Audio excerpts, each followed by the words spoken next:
ሰላም እንዴት ናችሁ? ዛሬ ይዤላችሁ የመጣሁት የጫት ሱስን ለማቆም የሚያግዝ መድኃኒት የሚል ይሆናል።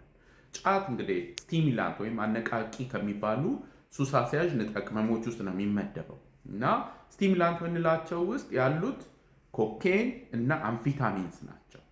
እነዚህ አሰራራቸው እንዴት ነው? አእምሮ ውስጥ አምፊታሚን ዶፓሚን በጣም እንዲለቀቅ ያደርጋል። ኮኬን ደግሞ የተለቀቀው ዶፓሚን እንግዲህ ስራውን ሲጨርስ ተመልሶ ይወጣል እና እንዳይወጣ ያደርገዋል። ሁለቱም ግን ዞሮ ዞሮ በቃ ዶፓሚን አእምሮ ውስጥ እንዲበዛ ያደርጋሉ። ኢፌክታቸው ምንድን ነው? ሰዎች በጣም ፎከስድ እንዲሆኑ ያደርጋል። ጥሩ ስሜት እንዲሰማቸው ያደርጋል። ከዛ ደግሞ ዩፎሪያ አለው እና ደስ የሚል በተለምዶ እንግዲህ ጫት ላይ ምርቃና የሚባለው አምፊታሚን እና ኮኬን ሲሆን ሃይ የሚባለው ነገር ይኖራል ማለት ነው። የኮኬን እና የአምፊታሚን ግን በጣም ከፍ ያለ ስለሆነ አንዳንድ ሰዎች ለምሳሌ ለሶስት ቀን ምናምን ላይተኙ ይችላሉ። በጣም ኢነርጄቲክ ሊሆኑ ይችላሉ። በንጽጽር ሲታይ ጫት ሪላቲቭሊ አነስ ያለ ስቲሙላንት ነው ማለት ነው። ከዛ በኋላ ወደ ሕክምናው እንግዲህ በምንሄድበት ሰዓት የተለያዩ ሕክምናዎች ተሞክረዋል ለኮኬን እና ለአምፊታሚን። ጫትን ስፔሲፊካሊ ታርጌት የሚያደርግ ሕክምና አልተሰራም። ምክንያቱም በፈረንጅ ሀገራት ላይ ብዙ የለም። አልፎ አልፎ ስመግል እየተደረገ ይገባል በየቦታው፣ ግን በጣም ብዙ ስለሌለ ያን ያህል አልተጠናም እና እንግዲህ ጥናቶቹ የሚያሳዩት ብዙ ነገሮች ተሞክረዋል። ኮንክሉሲቭሊ በቃ በደንብ ይሄ መድኃኒት የአምፊታሚን ሱስን ወይም የኮኬን ሱስን ለማቆም ያግዛል ተብሎ ሪኮመንድ የሚደረግ ነገር የለውም። ግን ቴዎሬቲካሊ እንግዲህ ይሄ ኦፍ ሌብል ዩዝ ምንለው ኦፍ ሌብል ዩዝ ማለት ምን ማለት ነው? አንድ መድኃኒት በጣም ብዙ ሰው ላይ ተጠንቶ ውጤታማነቱ ተረጋግጦ ምናምን ሳይሆን ግን መድኃኒቱ እንዴት ነው የሚሰራው፣ ሱስ አምጪው ነገር ደግሞ እንዴት ነው የሚሰራው፣ ካን ኢት ፖሲብሊ ሄልፕ ተብሎ ጥቂት ሰዎች ላይ ተሞክሮ የተወሰነ አይነት ውጤት ያላቸው መድኃኒቶች ሁለት አሉ። አንደኛው ናልትሬክሶን ነው። ይህ እንግዲህ የአልኮል ሱስ ለማቆምም የሚያግዝ ነው። ናልትሬክሶን የወሰዱ ሰዎች ከአልኮል የሚገኘው ደስታውን ያጠፋባቸዋል። ከዛ ሁለተኛው ጥቅሙ ምንድነው? ወስዋስ ይቀንሳል ናልትሬክሶን። አንደኛው መድኃኒት እሱ ነው። እሱ ከተገኘ ምናልባት ሊረዳ ይችላል።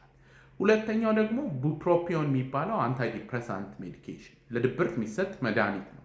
ይሄ መድኃኒት ዋናው ኢፌክቱ አእምሮ ላይ ከሌሎቹ ማለት ነው ኖራድሪናሊን እና ዶፓሚን ሪአፕቴክ ኢኒቢተር ነው። እንግዲህ አንታይዲፕሬሳንት የሚባሉት የተለያየ አይነት አሰራር ነው ያላቸው። በብዛት የምንጠቀመው ኤስኤስአርአይስ የሚባሉት ሴሮቶኒን ከተለቀቀ በኋላ እንዳይመለስ ያደርጋሉ። ስለዚህ በደንብ አእምሮ ሴሮቶኒን ይሄኛው ይለያል። ኖራድሬናሊን እና ዶፓሚን ነው። እቺ ዶፓሚኗ እንግዲህ ስቲሙላንቶች የሚለቁት አእምሮ ውስጥ እንዲበዛ የሚያደርገው ነው። ስለዚህ በተወሰነ መልኩ ልክ ሰዎች ኮኬን፣ አምፊታሚን ሲያቆሙ ተወሰነ ዶፓሚን በአንታይዲፕሬሳንቱ ሲያገኙ እንትኑን ስሙዝ ያደርግላቸዋል። ግን ኤቪደንሱ ኢዝ ናት ሶሊድ። ስለዚህ ሪኮመንድድ የሆነ ጋይድላይን ላይ የወጣ ነገር አይደለም። ስለዚህ ኦፍ ሌብል ዩዝ ነው። ይሄ እንግዲህ ከአዲክሽን ሳይኪያትሪስታችሁ ጋር ተመካክራችሁ ልትወስዱት የምትችሉ ነው።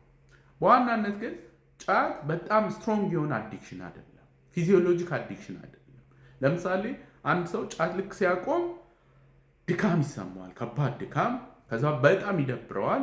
ማታ ማታ ደግሞ ዱካክ ምንለው አለ። ይሄ እንግዲህ ሃይፕኖጎጂክ ሃሉሲኔሽንስ ምንላቸው ናቸው። ከዛ በቃ የት ሊሂድ ምናምን ነገር ሊል ይችላል እንጂ ላበላቦኑ ሰውነቱ በቃ ዲሬንጅድ ምናምን አይሆንም። ስለዚህ አስጊ አይደለም። በተመላላሽ ሕክምና መሞከር ይቻላል። አለበለዚያ ግን ተኝቶም ዲቶክስ ማድረግ ሊያስፈልግ ይችላል ማለት ነው። እንግዲህ ኦፍ ሌብል ዩዝ ናልትሬክሶን እና ቡፕሮፒዮን ከሌሎቹ አማራጮች አንጻር ሪላቲቭሊ ይሰራሉ የሚል ሪኮሜንዴሽን ነው ይዤላቸው የመጣሁት። ለማንኛውም ግን ለማቆም ካሰባችሁ ወስኖ ማቆም ይቻላል። ወስናችሁ ደግሞ የፕሮፌሽናል እገዛ ካስፈልጋችሁ ደግሞ አዲክሽን ሳይኪያትሪስቶች ጋር እየሄዳችሁ መመካከሩ ስፔሲፊክ የሆኑ ዝርዝር ዘዴዎችን ለማወቅ እና ያችን ከባድ ጊዜ ለማለፍ ያግዛቸዋል ብዬ አስባለሁ። ይሄ ቪዲዮ ብዙ ሰዎች እንዲያዩት ኮፒ፣ ሊንክ፣ ሼር፣ ሪፖስት ይደረግ። ዛሬ ደግሞ አርሰናል በጣም ወሳኝ ጨዋታ አለው። ካሞን ዩ ጋነርስ! ሁልጊዜ እንደምለው ያለ አእምሮ ጤና የለም። ደህና ሁኑ።